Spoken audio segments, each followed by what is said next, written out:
Olá, boa noite para você. O Ministério Público de São Paulo pediu à Justiça a abertura de processo criminal contra o médico e 2 auxiliares de enfermagem que participaram do mutirão da Catarata em janeiro deste ano, na cidade de São Bernardo do Campo. Os promotores concluíram que a equipe médica agiu de maneira negligente. 20 pacientes perderam a visão e um morreu por causa de uma bactéria. Uma prótese substituiu o olho esquerdo. Agora, Dona Maria Helena precisa da ajuda da filha para quase tudo. Minha mãe fazia de tudo. De tudo. Eu ia trabalhar, eram meus filhos, limpando minha casa, a casa dos outros. Eu tinha tempo para tudo. Na época, Dona Maria Helena, que não queria mostrar o rosto, disse ainda no hospital que nada parecia correto nos procedimentos, mesmo no período pós-operatório. O cirurgião perguntou, colocado um tampão em você, deu uma lempinha assim por fora. Eu falei, não, não colocou nada. A dona de casa é uma das vítimas das cirurgias de catarata que deram errado no mutirão realizado em janeiro pela Prefeitura de São Bernardo do Campo, na Grande São Paulo. 20 pacientes foram contaminados pela bactéria Pseudomonas e perderam a visão. 8 tiveram até que retirar o globo ocular e um morreu por causa da infecção. As cirurgias foram feitas nesse hospital de São Bernardo por uma equipe terceirizada. Segundo as investigações, os profissionais cometeram uma série de erros. O Ministério Público denunciou 3 profissionais diretamente envolvidos nas cirurgias: o médico oftalmologista Paulo Barição e as 2 enfermeiras que o auxiliavam.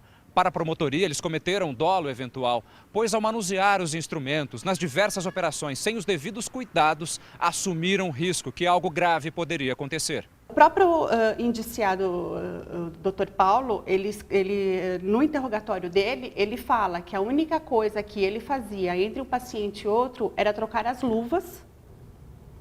Ele não trocava o avental que ele usava e não lavava as mãos. E os instrumentos que eles utilizavam, que eram instrumentos perfuro-cortantes, que eram instrumentos que eram introduzidos no olho dos pacientes, eram simplesmente jogados numa solução iodada. Os advogados da clínica e do médico responsável que fez as cirurgias não quiseram comentar a decisão do Ministério Público. Isso foi a negligência. Falta de responsabilidade, entendeu? Eu me revolto com isso. No Rio de Janeiro, 2 famílias acusam conselheiros tutelares de negociar a guarda de uma criança. Eles foram afastados e o caso está na justiça. A bebê de apenas 2 meses foi entregue pela mãe a uma amiga. Inconformados, os tios decidiram lutar pela guarda da recém-nascida e buscaram a ajuda de 2 conselheiros tutelares de Nilópolis, na Baixada Fluminense. A dupla levou a criança para um abrigo e, em vez de notificar a justiça, uma das conselheiras teria indicado o próprio marido para cuidar do caso. O advogado Rogério dos Santos Carvalho teria então se oferecido também para defender a mãe adotiva e cobrou das 2 famílias. Me cobrou um valor absurdo, depois eu fiquei sabendo que é um valor absurdo, de R$10 mil. R$5 mil de entrada. Parecia até que era uma negociação. Depois da denúncia, a criança foi entregue provisoriamente aos tios biológicos e os conselheiros afastados. O Ministério Público investiga a conduta do advogado. A Justiça não decidiu ainda o destino da criança. No despacho, a juíza Viviane Tovar considera o caso gravíssimo e levanta suspeitas se outras crianças podem ter sido negociadas. Nós tentamos falar com o advogado e os conselheiros, mas eles não atenderam às nossas ligações. Muita orientação, algumas advertências e poucas multas. Foi assim o primeiro dia da lei que exige que os carros circulem nas rodovias com os faróis baixos acesos durante o dia. É lei, mas segundo a Polícia Rodoviária, em Minas, no primeiro dia da nova regra, só metade dos motoristas andou com os faróis acesos nas rodovias. Realmente não sabia ainda. No Recife, muitos motoristas se confundiram. Em vez de faróis baixos, usaram faróis de neblina, o que é proibido. Fui pego de surpresa, já fui notificado. Em Belém, na barreira da Polícia Rodoviária, o dia foi de muito trabalho. Farol, não é amigo, farol. A lei vale também para as rodovias que cortam as cidades. Esta aqui é a saída de Belo Horizonte para São Paulo. Aquele carro, por exemplo, vai pegar a estrada com os faróis desligados, o que é proibido. A polícia está bem ali na frente, de olho, mas por enquanto apenas orientando. Somente para lembrar e repassar também outros condutores, amigos, familiares, para não esquecer disso, porque não sofrer as medidas administrativas futuramente. A gente percebe ainda muita dúvida do motorista em relação ao farolete, farol baixo, farol alto e até mesmo LED. Na rodovia Presidente Dutra, que liga São Paulo ao Rio de Janeiro, carros com faróis apagados circulavam normalmente. Já no Maranhão, quem seguia pela BR-135 sem o uso do farol baixo foi punido. Pela lei, a infração rende multa de R$ 85 mais 4 pontos na carteira. A expectativa é que a medida repita no Brasil índices parecidos com os dos Estados Unidos, onde o número de acidentes caiu 5%. O brasileiro não tem o hábito de ir à concessionária quando é chamado para fazer o recall do veículo. Menos da metade atende ao chamado das montadoras. Adiar a manutenção no carro pode colocar em risco a vida do motorista e dos passageiros. Assim que recebeu a notícia, Cláudia agendou o recall. Porque eu acho uma campanha importante e a participação do cliente é fundamental. Mas nem todo brasileiro tem a mesma pressa e cuidado. O Ministério da Justiça identificou que mais de 2,5 milhões de carros foram chamados entre 2015 e 2016. Nem metade havia sido reparada até março desse ano. Fiquei sabendo faz uns 15 dias, a concessionária me ligou, um recall do airbag, um defeito de fábrica que eu ainda não levei para fazer. A montadora convoca um recall quando um produto apresenta defeito e coloca em risco a vida do consumidor. Quando começa a incidir um problema assim recorrente e as oficinas, reparadoras, começam a passar isso para a montadora, eles começam a gerar um número de protocolo, verificar a quantidade de problemas que são iguais, para poder pegar e tomar uma medida de fazer uma campanha recall ou não. Para saber se o veículo faz parte de uma campanha de recall, o consumidor pode consultar o chassi do carro no site do Denatran, da montadora ou até mesmo vir pessoalmente até uma concessionária. Só esse ano, das 53 campanhas no país, 14 foram por problemas no airbag. O cliente muitas vezes ele deixa de trazer o carro e coloca isso em segundo plano porque ele não caracterizou o defeito no veículo que ele conduz. Mas é de suma importância que ele traga, reforçando sempre o ponto da segurança. Elder não sabia. Foi fazer uma revisão e descobriu que o carro precisa de reparos. Fiquei muito surpreso. E fiquei até assim, agradecido, por eles terem constatado isso aí, para estar fazendo uma revisão, trocando a bolsa de ar do airbag, Que isso aí ajuda muito, nós que andamos com a família, Isso é um item de segurança a mais que a gente tem. E tem mais um risco para o motorista que não faz o recall, Se Celso? o problema apontado pelo recall provocar um acidente, a seguradora não vai pagar o seguro. O motorista fica no prejuízo. E um outro alerta, muito cuidado na hora de comer mariscos, ostras e vieiras no litoral de São Paulo. Uma alga tóxica que já contaminou os moluscos em Santa Catarina chegou ao litoral paulista e pode provocar intoxicação alimentar. Foi o seu Antônio que deu o alerta para as autoridades de saúde. Maricultor há mais de 20 anos, ele suspeitou da contaminação do marisco que produz nesta fazenda de moluscos em Caraguatatuba, no litoral norte de São Paulo. 30 pessoas da família dele passaram mal depois de um almoço onde foi servido mexilhão produzido no local. Como a gente já tinha conhecimento do problema de Santa Catarina, nós imaginamos que aquilo deve ter atingido também aqui a nossa região. A principal suspeita é que os mexilhões tenham sido contaminados por algas tóxicas trazidas de Santa Catarina pela maré. Em abril, a mesma espécie já havia afetado mariscos, ostras e vieiras nos criadouros de lá. Os moluscos, eles são organismos que estão o tempo todo filtrando a água do mar. E como essas microalgas estão na água, eles acumulam as toxinas que estariam dentro da célula desses organismos. Essa alga só pode ser vista com a ajuda de microscópio em laboratórios especializados. A CETESB já colheu amostras de água em 3 centros produtores de molusco aqui no litoral paulista. E nos 3 encontrou a presença desse micro-organismo tóxico. Nas praias do Guaraú, em Peruíbe, Cigarras, em São Sebastião, e Cocanha, em Caraguatatuba. Sintomas como diarreia, náuseas, vômito e dor no corpo costumam aparecer 4 horas depois do consumo e duram até 3 dias. A venda de mexilhões cultivados em Caraguatatuba está suspensa. O cultivo não foi interrompido porque 20 dias depois que a maré levar as microalgas embora, os moluscos ficam livres das toxinas. De acordo com a CETESB, o banho de mar está liberado nas regiões atingidas.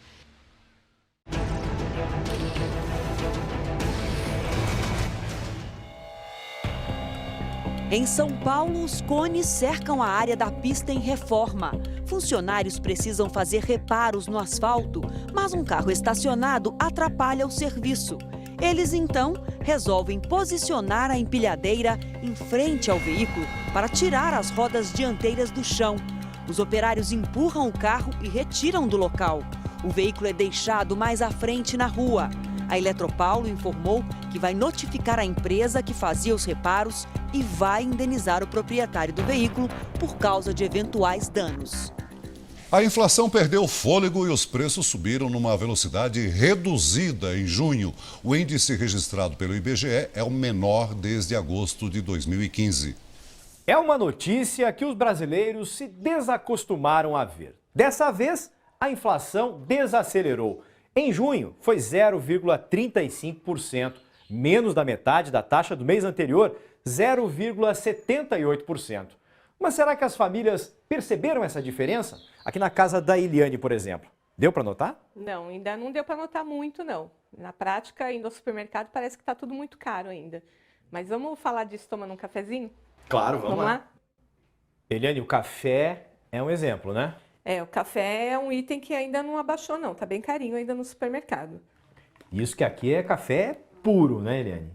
O café puro, né? Porque o café com leite tá saindo mais caro, né? Porque o leite é um item que tá aumentando e não tô vendo diferença ainda, não. Então, é mesmo. Esse aqui subiu muito. Foi. Café da manhã tá saindo caro. O pior não é o café da manhã, né? Não. Tem alguns itens mais caros que o café da manhã. Feijão. O feijão carioca foi o campeão dos aumentos. Subiu quase 42%. Eliane, está tudo muito caro e aí como é que você faz? Não tem jeito, a gente tem que substituir uma coisa pela outra e pesquisar preço. Não dá para sair comprando assim, não. Agora mesmo vou na feira e vou ver o que dá para comprar essa semana. Se a inflação desacelerou, tem vários produtos que estão mais caros. Tem que ter produto que caiu o preço. Diminuiu, né? Sim. Aí é onde a gente vem pesquisar. Aqui. É onde vem na feira pesquisar, né? Achamos. A cenoura bem mais barata. Quase 24% de queda. Vai fazer muita coisa com cenoura. É mais cenoura nas receitas. Mais cenoura agora. Purê de cenoura, refogado de cenoura, tudo de cenoura. Nesse refogado vai bem cebola, que caiu quase 18%. Outro preço que caiu foi o do tomate. E também ficaram mais baratas as frutas. A inflação começa a assustar um pouco menos. 4,42% no primeiro semestre, abaixo dos 6,17% do ano passado. Será que vai continuar? Antes de responder essa pergunta, o economista explica. O que mais segurou o ritmo da inflação foram os serviços, como restaurantes, salões de beleza e oficinas, que perderam clientes. A gente acredita que eles continuem desacelerando no segundo semestre desse ano e também no ano que vem. Isso sinaliza para uma inflação mais baixa que vai continuar perdendo força em 2017. É a expectativa da Eliane e de todo brasileiro. A gente espera que a gente consiga respirar melhor, porque tá difícil a vida, né? Sair do sufoco. Sai do sufoco um pouco, né? Aqui no Brasil, nós mostramos ontem que a região sul tem o maior número de simpatizantes de ideais nazistas no país. Hoje, numa pequena cidade gaúcha, localizamos o responsável por um crime bárbaro ligado a um grupo neonazista. É em Teutônia, cidade gaúcha de colonização alemã, onde mora Jairo Fischer. Ele é um dos acusados de um assassinato a sangue frio. Eu fui influenciado, eu fui manipulado, sabe? Eles mexeram com o meu psicológico. Jairo quebra um silêncio que durou 7 anos. Na época do crime, ele vivia em Curitiba. Foi na capital paranaense que começou a se envolver com um grupo neonazista chamado Neuland, que em alemão significa Terra Nova. Para fazer parte desta facção, era preciso andar armado. Me entregaram a arma na mão e falaram, essa aí é a tua. Essa arma, inclusive, o cara de São Paulo lá trouxe. O cara de São Paulo é Ricardo Barolo, economista e o líder da organização criminosa. Em 2009, foi ele quem ordenou o assassinato de Bernardo Deirel Pedroso e da namorada dele, a estudante de arquitetura Renata Ferreira. Barolo disputava poder dentro do grupo, com Bernardo, e se sentia ameaçado por ele. Foi aqui em Porto Alegre que aconteceu um dos casos mais emblemáticos envolvendo neonazistas no estado. Em 2005, 2 jovens judeus e um amigo caminhavam por essa calçada quando foram agredidos por cerca de 20 pessoas. 14 skinheads foram identificados, mas apenas um dos envolvidos, um menor de idade, foi detido. Eu perguntei, escuta, vocês não sentem pena, não tem dó do que vocês fazem? Delegado, lá na sua casa, quando o senhor vê uma barata passando no chão, quando o senhor pisa em cima da barata, o que o senhor sente? Aos 86 anos, esse senhor não consegue aceitar atitudes como essa. Eu tenho um dever para falar sobre isto, para as futuras gerações, para isso não se repete. Nós somos seres humanos e nós temos que viver juntos como seres humanos. Curtis Henry Stanton hoje vive em Porto Alegre. Tinha 11 anos quando a Segunda Guerra começou. Até hoje carrega no corpo as marcas desse período sombrio. Não tem vencedores e vencidos nessa guerra. Ninguém ganhou. É só morte, morte, morte. Com Arthur Zanetti e os irmãos Diego e Daniela Hipólito, o Brasil conheceu hoje as equipes masculina e feminina de ginástica artística para os Jogos do Rio em agosto. O time masculino será formado por Diego Hipólito, Arthur Zanetti, Francisco Barreto, Arthur Nori e Sérgio Sasaki. Os treinos começam dia 24 em São Bernardo do Campo. Já a equipe feminina terá Daniela Hipólito, Flávia Saraiva, Jade Barbosa, Lohane Oliveira e Rebeca Andrade. As meninas treinam no Rio e em Curitiba. E na reta final para as Olimpíadas, as meninas da ginástica rítmica treinam sem descanso no Centro Nacional, em Sergipe. Mas para muitas delas, o sonho de representar o Brasil começou na outra ponta do país, numa cidade do interior do Paraná. Manobras rápidas que exigem concentração. Sob o olhar rigoroso da técnica estrangeira, a russa Ekaterina Piroskova, as atletas preparam os últimos ajustes para a maior competição mundial, as Olimpíadas do Rio de Janeiro. É em Aracaju, no Centro Nacional de Treinamento de Ginástica Rítmica, que as ginastas de várias partes do país treinam para a prova de conjunto, que rendeu 3 medalhas para o Brasil nos últimos Jogos Pan-Americanos. A gente se ajuda no meio da série sem se falar, só pelo olhar. E no final de semana, descanso? De jeito nenhum. É preciso dedicação exclusiva. Seja no treino ou durante uma competição, o trabalho em equipe não pode parar. A reserva da seleção que o diga. Treinando sábado, domingo, segunda, semana inteira, de manhã e de tarde. Feriado, todas as datas. Empenho que para Bruna e Morgana começou a quase 3.000 quilômetros de Sergipe, numa pequena cidade do interior do Paraná. É em Toledo que funciona uma fábrica de sonhos. Estamos no maior centro de treinamento de ginástica rítmica do país. Eu vou ser ginasta quando eu crescer.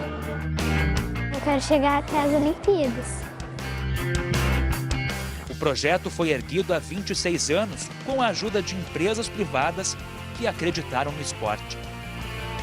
O projeto ele é bem completo. A gente tem desde a iniciação esportiva até o treinamento de alto rendimento, que é onde as meninas chegam na seleção.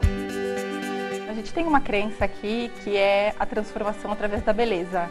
Não só da beleza física, mas também a transformação da sociedade, das pessoas e das relações. Espaços enormes climatizados com o que há de mais moderno. São mais de 1.000 meninas atendidas nos vários projetos de ginástica rítmica. Daqui já saíram atletas que levaram as cores do Brasil para o mundo todo. Angélica Fietinski, bronze no último Pan-Americano. Bruna Moraes, seleção brasileira, e Morgana Guimarães, ouro no conjunto no Pan de Toronto. Para a família delas, sobra orgulho. A gente aqui tá torcendo muito pra Morgana, a gente vai pro Rio, a gente vai assistir ela e tudo, fazer torcida. E a certeza de que o trabalho de anos já começa a ser recompensado. É muita emoção pra gente, sabendo que uma filha tua tá representando o país assim numa Olimpíada, muito gratificante.